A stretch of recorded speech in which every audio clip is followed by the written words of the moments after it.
that how to calculate the depreciation schedule, where we have to only show the depreciation amount for every year. So we made a graph in the last class where we plotted the depreciation as per the DB method and as per the SLN method. Now let us try and understand that how the selection of these methods matter. Okay. So if I had to ask you from a profit point of view, which method is better? Whether it is the DB method which is better or the SLN method? What would be your answer?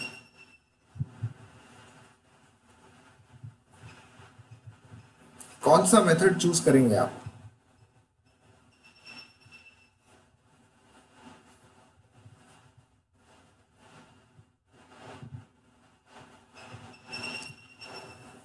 चलो सब लोग एक एक answer दे दो. Your choice. Either say DB or say SLN. Which method would you prefer?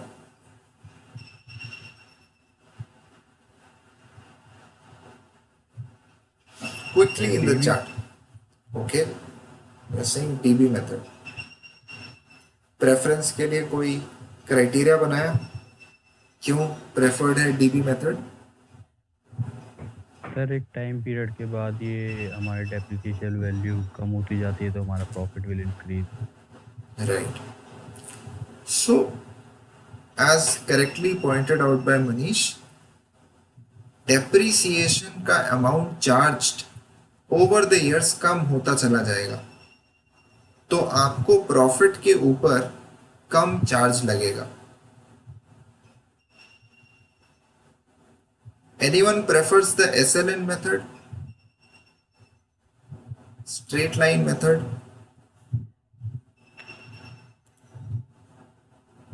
So DB के लिए एक जो प्लस पॉइंट है वो ये है कि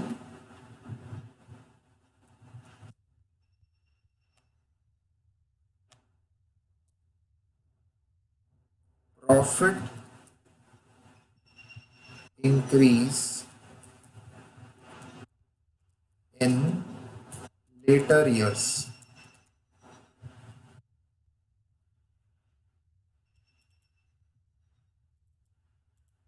So that is the positive about the DB method. तो DB मेथड का कोई नेगेटिव इम्पैक्ट भी है या फिर सब पॉजिटिव ही है? कुछ नुकसान भी हो रहा है DB मेथड से?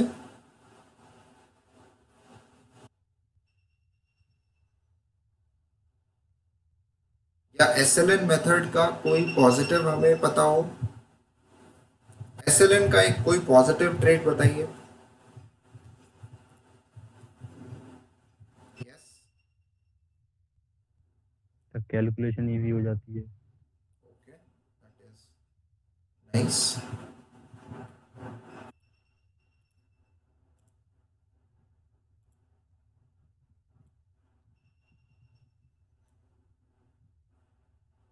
सो SLN मेथड में एक पॉजिटिव जो हमें नजर आया वो ये है,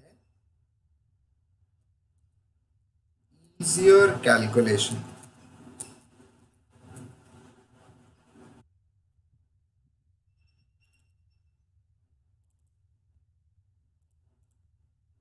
हाँ जी.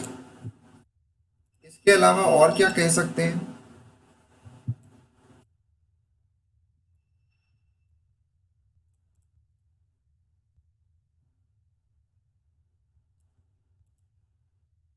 यहाँ आपकी टेबल है और यहाँ आपका ग्राफ है, दोनों चीजें साफ साफ नजर आ रही हैं आई गेस.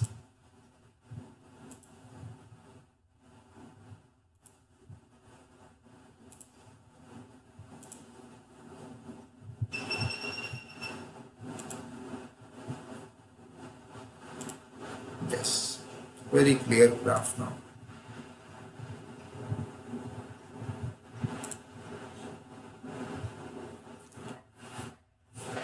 और कोई बात कही जा सकती है? तो डीबी के बारे में एक नेगेटिव पॉइंट एसएलएन के पॉजिटिव पॉइंट से आ जाता है कि कॉम्प्लेक्स कैलकुलेशन।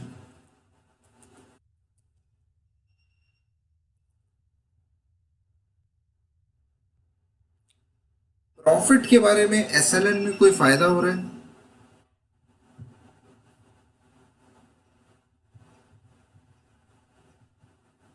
चलिए मैं आपको एक केस सिनेरियो देता हूं। मान लीजिए आपने एक नई नई कंपनी खोली है, राइट?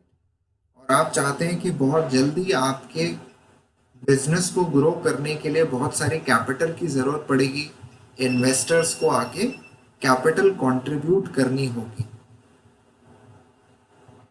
तो क्या आपको मेथड ऑफ डेप्रिसिएशन डीबी या एसएलएन में से कुछ चूज करके कुछ फायदा हो सकता है?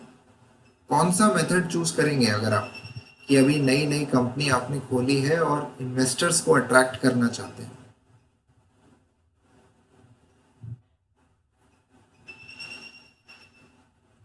केस सबको समझ में आया? सिनेरियो क्या है?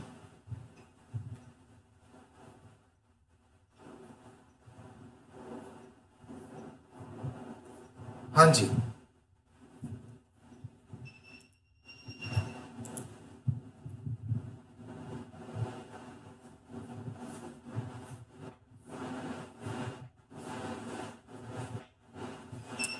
We have 7 people in the class.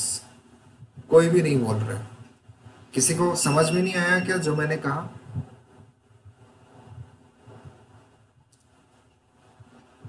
Case में आपकी एक नई कंपनी खुली है, आप इन्वेस्टर्स को अट्रैक्ट करना चाहते हैं ताकि वो आपके बिजनेस में कैपिटल कंट्रीब्यूट करें। आपको एक मेथड ऑफ डेप्रिसिएशन चूज करना है। कौन सा मेथड चूज करेंगे? या फर्क नहीं पड़ता, कोई सा भी मेथड कर लो, इन्वेस्टर्स को क्या फर्क पड़ेगा? What should be the answer?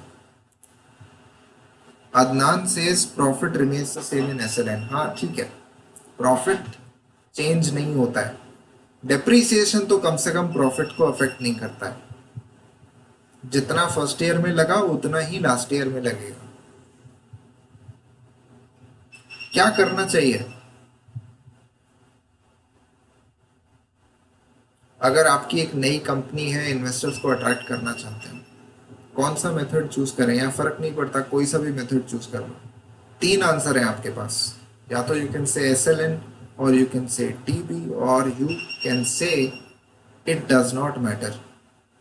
तीनों में से कोई एक आंसर सब लोगों को चैट में डालना है, फटाफट डालो। कुसुम सेज डीबी। Okay, others? कौन डीबी के साथ में? मनीष कह रहे डीबी, अदनान भी कह रहे डीबी। ओके, और बाकी लोग? और 4 लोग देखे थे मैंने। Amritansh Singh SLN. Okay, some different answer. Aarti Singh SLN. Okay, good.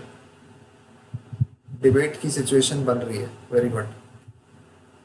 Shivangi is also saying SLN. चलिए, तो एसएलएन वाले ये बताइए क्यों एसएलएन चूज करा आपने?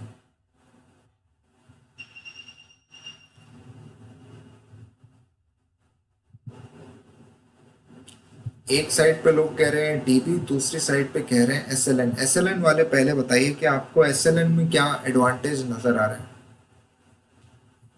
कोई ऐसा भी है जिस जो कहता है कोई फर्क नहीं पड़ता, डज नॉट मैटर? आपका आंसर होगा TNM, does not matter. Yes, SLN वाले फटाफट।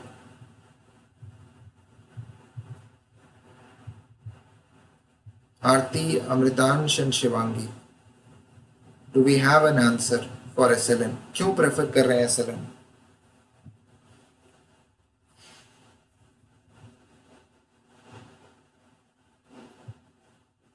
जल्दी बताओ, टाइम जा रहा है।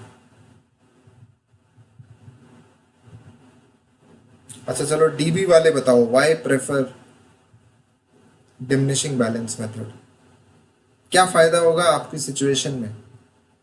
इन्वेस्टर्स को कैसे फर्क पड़ेगा डिमिनिशिंग बैलेंस या एसएलएन की वजह से? Amritansh Singh sir, because investor interest lies in the profit of the organization and SLN profit does not change. DB वालों का इस बारे में कुछ कहना है? डीबी सर, डीबी वाले कह रहे हैं कि ऐसे जैसे ग्रेजुअली हमारा प्रॉफिट इंक्रीज होगा तो इन्वेस्टर्स को एक प्रॉफिटेबल बिजनेस लगेगा। धीरे धीरे डिमिनिशिंग बैलेंस मेथड में आपको जो अपना प्रॉफिट पहले कम लग रहा था वो धीरे धीरे बढ़ जाएगा, तो इन्वेस्टर्स को और मजा आएगा। ओके सर, एसेट की वैल्यू भी ज़्यादा टाइम तक मेंटेन रहेगी। एसेट की वैल्यू ज़्यादा टाइम तक मेंटेन रहेगी। Okay, this is also good. यानी बैलेंस शीट पे जो आपकी एसेट एसेट की साइड, वैल्यू खत्म हो जाती है। तो एसएलएन में आपकी वैल्यू जो है वो सिस्टमैटिकली हर साल सेम अमाउंट से डेप्रिसिएट होती चली जाएगी। डिमिनिशिंग बैलेंस मेथड में थोड़ा टाइम रहेगा।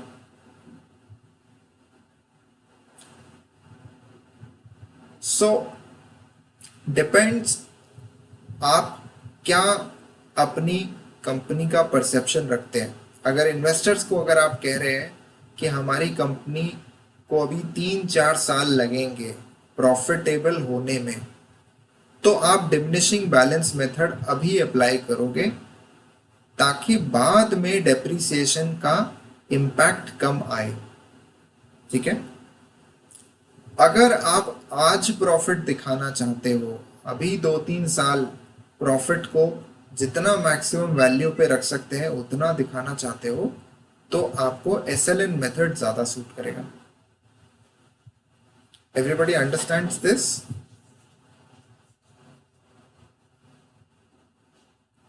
Right? So we need to make a decision about कि हम इन्वेस्टर्स के सामने परसेप्शन क्या रखते हैं। तो आजकल जितनी भी नए यूनिकॉर्न्स और स्टार्टअप्स खुल रहे हैं, क्या वो लोग प्रॉफिट कमाते हैं?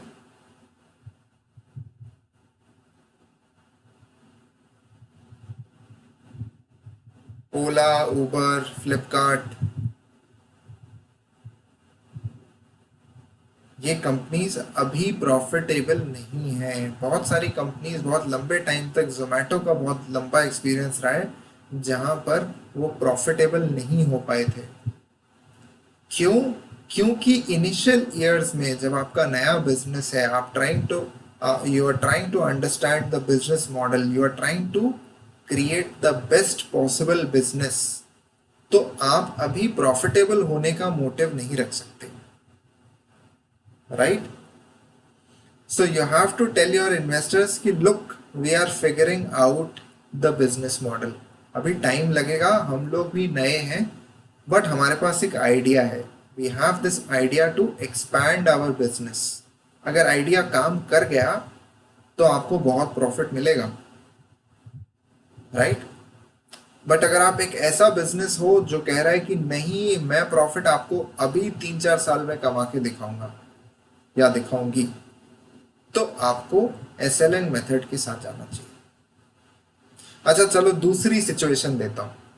दूसरी सिचुएशन है कि आपकी कंपनी का टैक्स बहुत ज्यादा बनता है। आपके जो फाइनेंशियल एडवाइजर है उसने कहा है कि भाई थोड़ा टैक्स बचाओ, बहुत ज्यादा टैक्स पे कर रहे हो आप लोग, तो उससे क्या डेप्रिसिएशन मेथड कोई फर्क डालता है?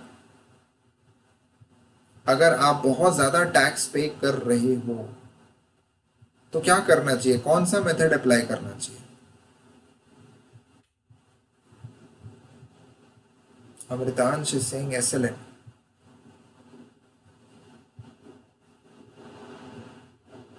आज आप बहुत ज्यादा टैक्स पे करते हो, आपको अपने टैक्स को कम करना है। अच्छा पहले तो ये बताओ, टैक्स किस पे लगता है?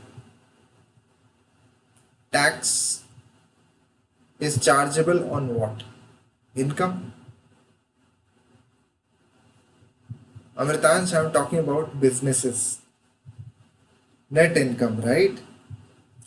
तो जो आपका प्रॉफिट है, मार्जिन है, उस पे आपको टैक्स पे करना पड़ता है। यानी कि आपने जो एक्सपेंसेस अपने हटा देने के बाद प्रॉफिट अर्न किया है, तो कॉर्पोरेट टैक्स जो लगता है वो प्रॉफिट के ऊपर लगता है, कभी भी आपकी रेवेन्यू के ऊपर टैक्स नहीं होता, रेवेन्यू बेस्ड टैक्स नहीं है। तो आपका जो प्रॉफिट है, जो आपने मुनाफा कमाया, उसके ऊपर आपको टैक्स लगता है, राइट? तो अगर आप अभी बहुत ज्यादा टैक्स पे कर रहे हो तो आपको मुनाफा कम करना है या बढ़ाना है? और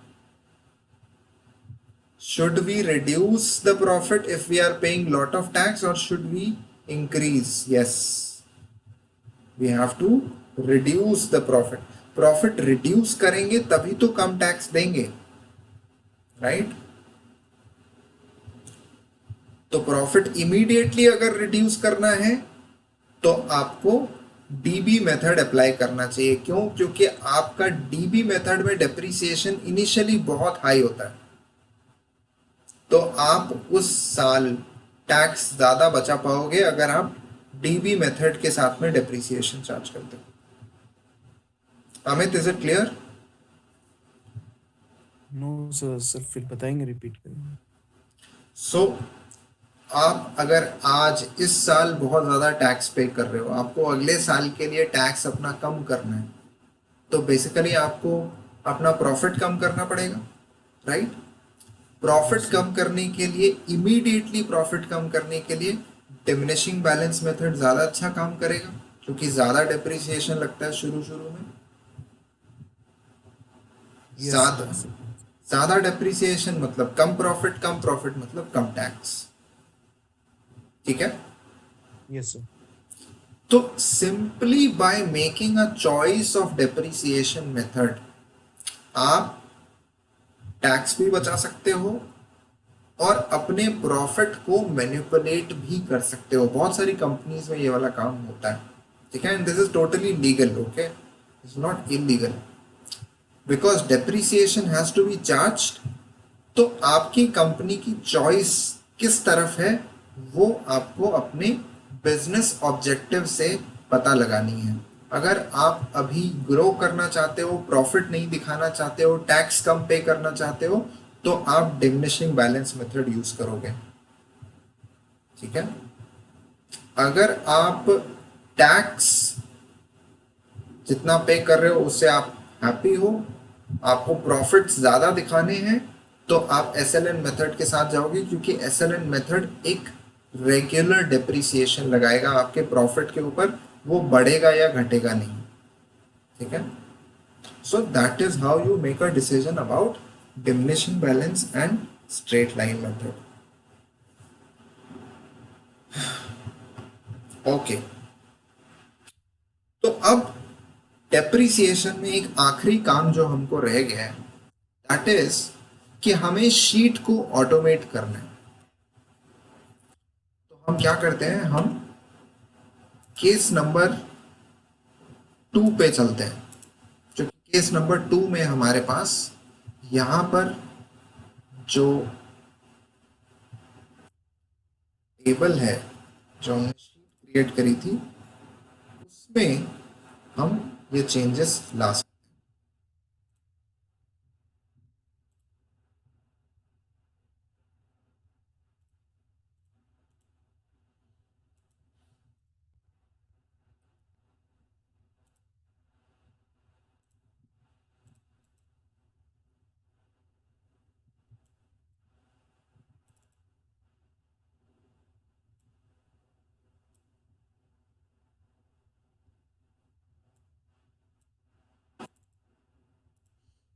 So we have to automate this case number 2।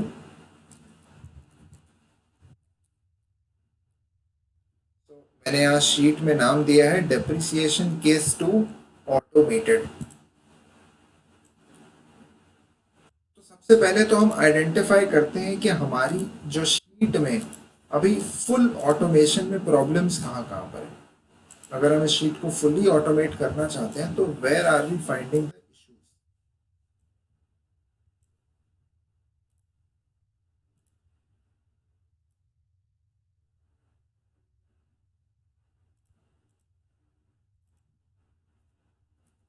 issues with the sheet.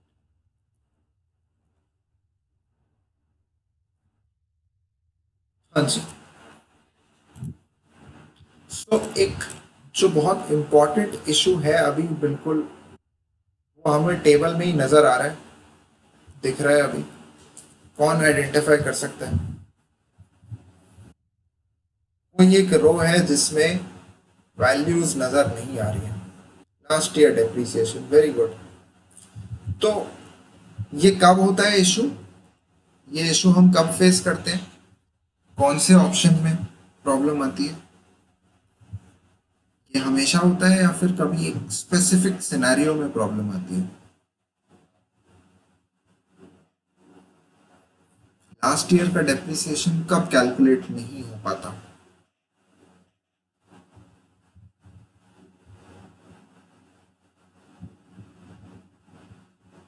Yes, अगर मैं मंथ्स इन फर्स्ट ईयर में वैल्यू को चेंज करके 9 कर देता हूं, तो अभी भी प्रॉब्लम आ रही है या सॉल्व हो गई? हाँ जी,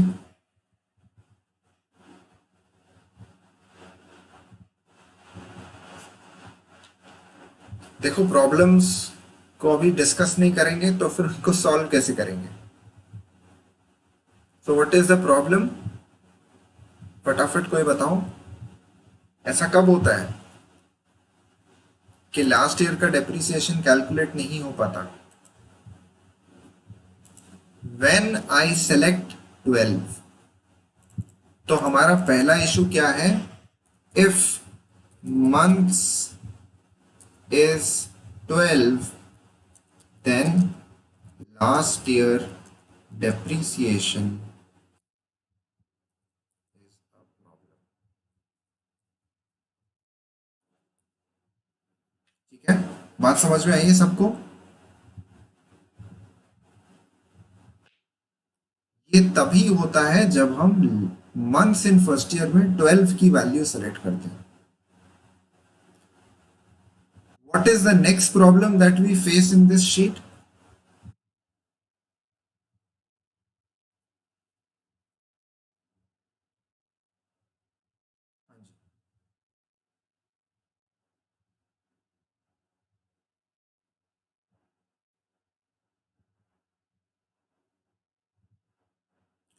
लाइफ ऑफ एसेट को अगर मैं चेंज करूंगा तो ये शीट वैसे के वैसे काम करेगी?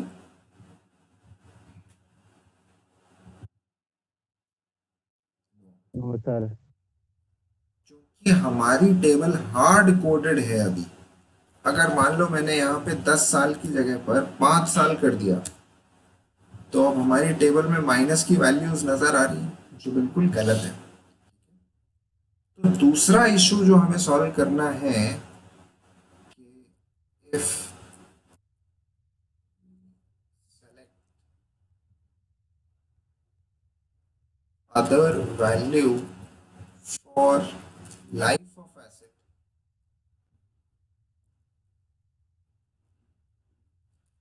Then table shows error.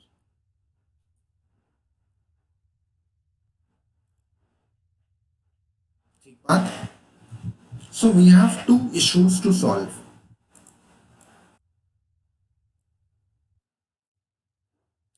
अब इन दोनों इश्यूज को सॉल्व करने का तरीका समझते हैं।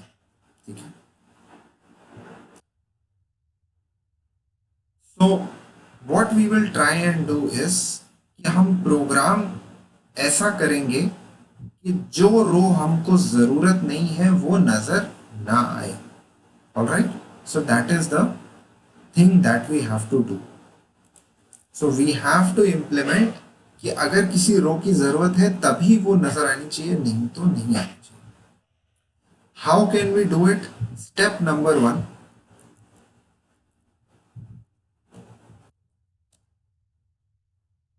automate the year column।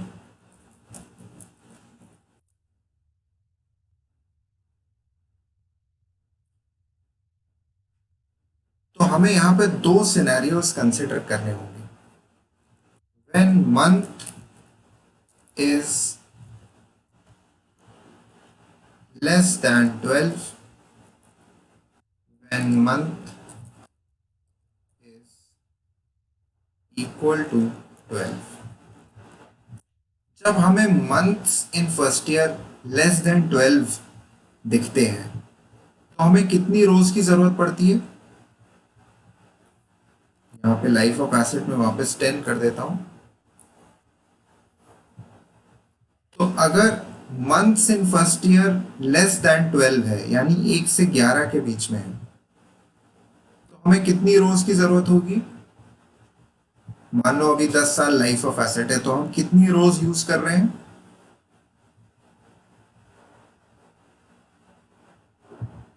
How many rows are we using in the table?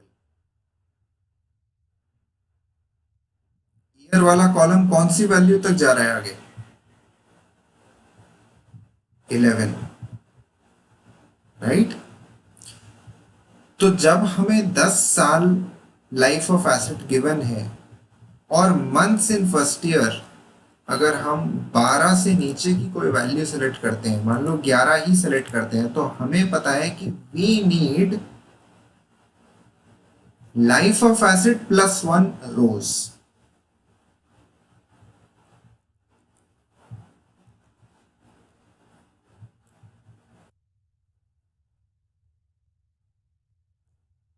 We need life +1 rows। ठीक है। और अगर मैं मंथ्स इन फर्स्ट ईयर को 12 सेलेक्ट करता हूं तो हमारा काम कितनी रोज में चल जाएगा? जितनी लाइफ के बराबर है। लाइफ लाइफ का मतलब यहाँ पे ईयर्स है।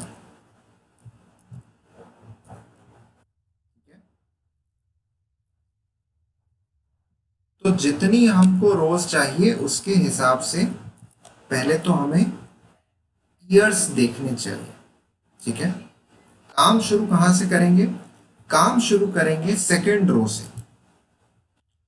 तो जहां पे हमने 2 लिखा हुआ है वहां पे अब हम एक इफ फॉर्मूला डालने वाले हैं। तो क्या करेंगे? हम इफ फॉर्मूला लिखना शुरू करेंगे। टेस्ट क्या करना है हमें? हमारी कंडीशन यही है कि मंथ्स इन फर्स्ट ईयर में क्या वैल्यू है। अगर मंथ्स इन फर्स्ट ईयर में 12 लिखा हुआ है तो सिर्फ उतनी रोज चाहिए जितनी लाइफ ऑफ एसेट के बराबर। So what are we going to do? We are going to compare the previous year value, जैसे यहाँ पे 1 लिखा हुआ है, मैं यहाँ पे चेक करूंगा कि D4 में जो नंबर लिखा हुआ है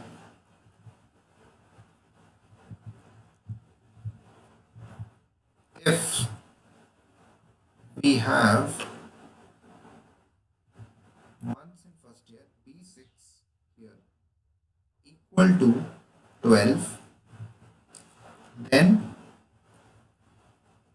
हमको एक चीज जो चेक करनी है वो ये है कि if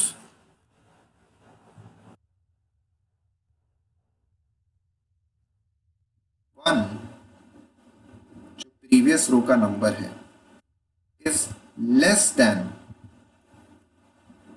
लाइफ ऑफ एसेट यानी B4,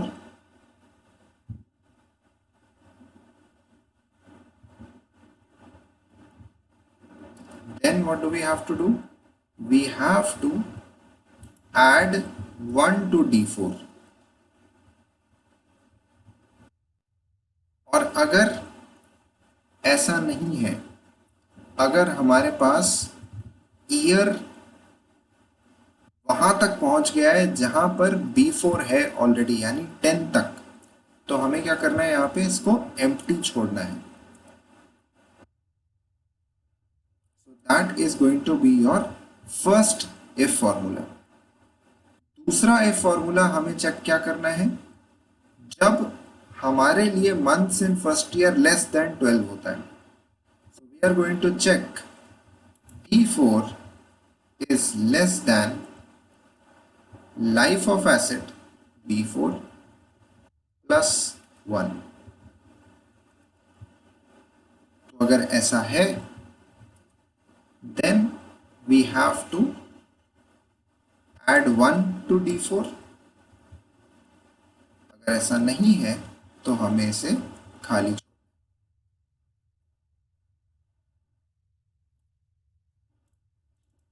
So this is the formula that I have applied.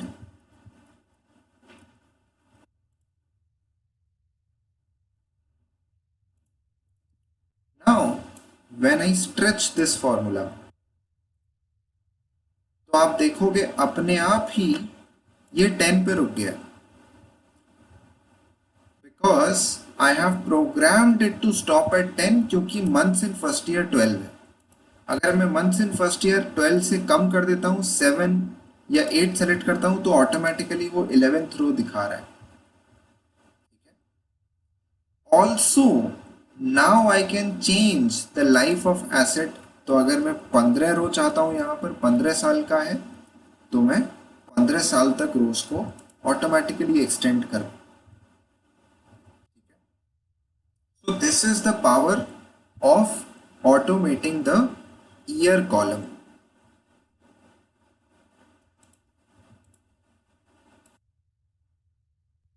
So I can extend it to any number. Let's suppose I extended it here. तो अगर let's suppose मुझे नहीं लगता कि 30 साल से ज़्यादा कोई मशीन चल सकती है. So let's suppose 31 is the last. All the other rows.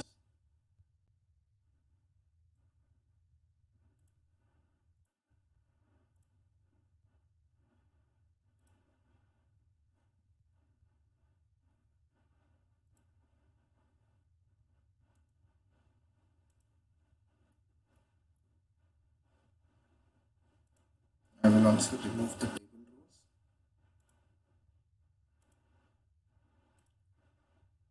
So if I want to have 30 years as life of asset, तो I can have it. और अगर मान लीजिए 12 महीने के लिए फर्स्ट ईयर में ही यूज कर लिया है हमने एसेट को, तो वो ऑटोमेटिकली 30 साल पे रुक जाएगा. All right.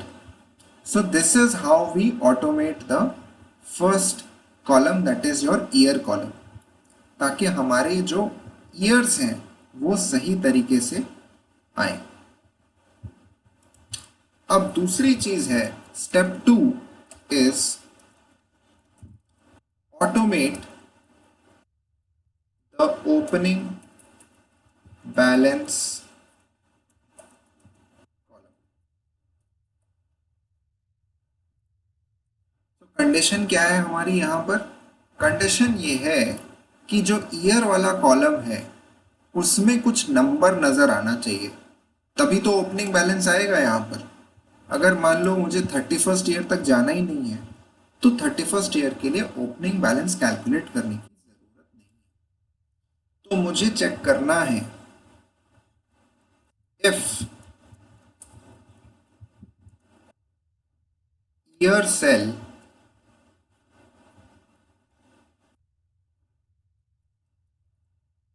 Is a number. अगर उसमें एक नंबर है तो मुझे क्या करना है? पिछले साल का क्लोजिंग बैलेंस लेकर आना है. Get closing balance of last year, ऐसा हम करते हैं. If year cell is empty, then keep it empty. यानी ओपनिंग बैलेंस भी आपको कैलकुलेट नहीं करना है. तो हम फिर दोबारा सेकेंड रो से अपना काम करना शुरू करेंगे, क्योंकि ओपनिंग बैलेंस फर्स्ट रो में तो आएगा ही आएगा कॉस्ट ऑफ एसेट से. तो यहाँ पर हमने अभी लिखा हुआ है G4, यानी कि पिछले साल का क्लोजिंग बैलेंस. अब हम यहाँ पर एक इफ फॉर्मूला डालेंगे. टाइप करेंगे इफ, हमको चेक करना है कि ईयर वाला जो सेल है क्या वो खाली है। अगर खाली है तो इसको भी खाली रखिए, नहीं तो यहां पर G4 की वैल्यू डाल दीजिए। So now when you are going to apply it to all the rows, तो आप देखोगे ऑटोमेटिकली यहां पर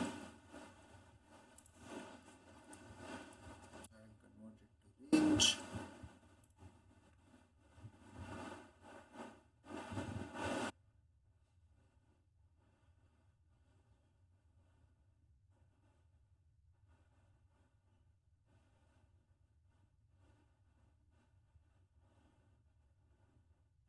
just a second.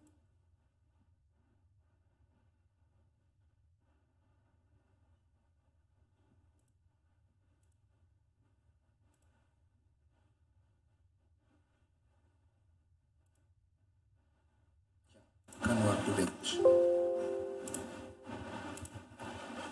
So now you can see कि 30th ईयर के बाद में अपने आप ओपनिंग बैलेंस कैलकुलेट नहीं हो रहा है। So we have automated the opening balance column. अगर आप चेक करोगे, मैं इसको ईयर्स लाइफ इन एसेट को थोड़ा कम कर देता हूँ ताकि हम यहीं पे रिजल्ट देख पाए। मान लो मैं 15 साल कर देता हूँ, तो अब 15 साल करने पर ऑटोमेटिकली ओपनिंग बैलेंस 15 साल से ऊपर नहीं जा रहा है। अगर मैं months in first year change करके 12 से कम कर देता हूं तो वो अपने आप 16th ईयर के लिए भी ओपनिंग बैलेंस कैलकुलेट कर रहा है।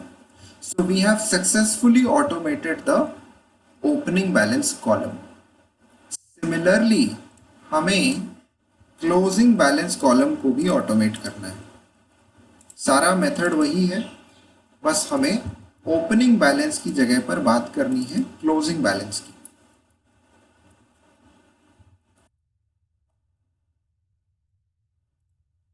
अगर अगर हमारे पास ईयर वाला सेल लिखा हुआ है, यानी कि हमें इस साल के लिए क्लोजिंग बैलेंस कैलकुलेट करना है, तो हम यहां लिखेंगे कैलकुलेट क्लोजिंग बैलेंस, यानी कि ओपनिंग माइनस डेप्रिसिएशन। अगर ईयर वाला सेल यानी ये वाला सेल खाली है तो हमें क्लोजिंग बैलेंस की भी जरूरत नहीं है।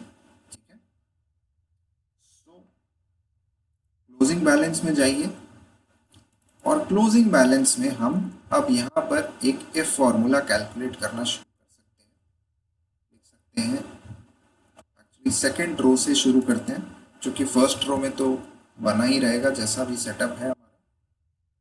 वी विल चेक अगर ईयर वाले कॉलम में जो सेल है वो खाली है या नहीं। अगर खाली है तो हम इसको भी खाली रखेंगे, नहीं तो ओपनिंग माइनस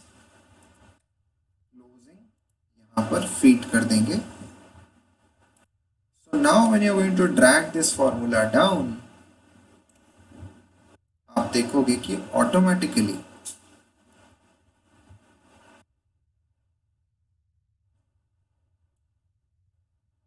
आपके जो सेल्स हैं वो कैलकुलेट नहीं हो रहे हैं। यहाँ से सिर्फ हमारी जो फॉर्मेटिंग है वो चली जा रही है। So let me remove the entire formatting.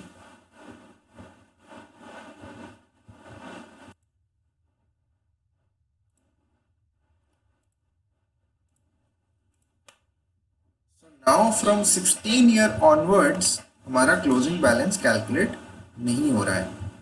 आप चेक करके देख लेते हैं क्या ये भी उसी तरीके से काम कर रहा है जैसे ओपनिंग बैलेंस। मैं इसको 10 कर देता हूं अगर, तो वो 10 साल से आगे नहीं जा रहा है, क्योंकि हमने मंथ इन फर्स्ट ईयर 10 किया हुआ है। So we are getting rows till 11। अगर मैं इसको 12 कर देता हूं तो वो अपने आप 10 पे ही रुक जाएगा। अब सिर्फ एक ही कॉलम रह गया है, which is the depreciation column. तो हमारा स्टेप 4 क्या है? स्टेप 4 है ऑटोमेट द डेप्रिसिएशन कॉलम।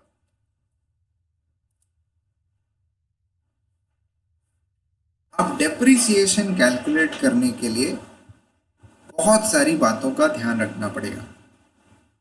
पहले तो हमें इस बात का ध्यान रखना पड़ेगा कि कौन सा मेथड है, राइट। एसएलएन भी हो सकता है और डीबी भी हो सकता है, दोनों मेथड है। एसएलएन के हिसाब से कैलकुलेट करें या डीबी के हिसाब से कैलकुलेट करें। फिर हमें मालूम है कि अगर एसएलएन मेथड है तो फर्स्ट ईयर का तो जो भी हिसाब रहेगा, लास्ट ईयर में हमें अलग से एडजस्टमेंट करनी पड़ सकती है। सो लास्ट ईयर की रो को आइडेंटिफाई करके हमें एडजस्टमेंट प्लान करना होगा। डीबी के लिए हम वही सेम फॉर्मूला यूज कर सकते हैं डेप्रिसिएशन का, सो दैट इज फाइन। सो क्योंकि वो एक लंबा ए फॉर्मूला बनने वाला है और इसमें मुझे आप लोगों को एक ट्री डायग्राम बना के समझाना होगा, so we will try and complete it in the next class. आज की क्लास के लिए जो हमने 3 स्टेप्स करे हैं उनको ध्यान में रखेंगे। सबसे पहला काम हमने किया automation of the year column. तो ईयर कॉलम में जितनी रोज चाहिए बस उतनी ही नजर आए, उसके लिए हमने ये इफ फॉर्मूला डिजाइन किया है। हम सबसे पहले क्या चेक कर रहे हैं? हम चेक कर रहे हैं कि मंथ्स इन फर्स्ट ईयर कितना है, 12 है या 12 से कम है। अगर 12 है तो हमको क्या रूल लगाना है? हमें रूल देखना है कि जितनी लाइफ ऑफ एसेट है उतनी ही रोज बननी चाहिए। अगर उससे ज्यादा हो गई तो गड़बड़ है। तो हम क्या कर रहे हैं? हम चेक कर रहे हैं कि प्रीवियस सेल में D4 में जो वैल्यू है क्या वो B4 से कम है। तो अगर हाँ तो हम एक और ऐड कर देंगे इसके लिए, इस सेल के लिए हम एक और नंबर ऐड कर देंगे, यानी 1 का 2 कर देंगे, will add +1। And if it is not less than B4, not less than B4 का मतलब है कि वो 10 पे पहुंच गया, ऑलरेडी 10 पे पहुंच गया है, इसका मतलब हमें अब और रोज की जरूरत नहीं है, अब से एम्प्टी कर दी जाए। इसलिए हमने यहाँ पे वैल्यू इफ फॉल्स में डाला हुआ है एम्प्टी। क्या इन द नेक्स्ट सिनेरियो हमको चेक करना है कि अगर हमारा मंथ्स इन फर्स्ट ईयर 12 नहीं है, 12 नहीं है तो मतलब 1 से 11 के बीच में ही होगा। 1 से 11 मंथ्स इन फर्स्ट ईयर का मतलब है that we need 1 extra row, इसीलिए I have added B4 +1 in the formula. That is how we are automating the year column.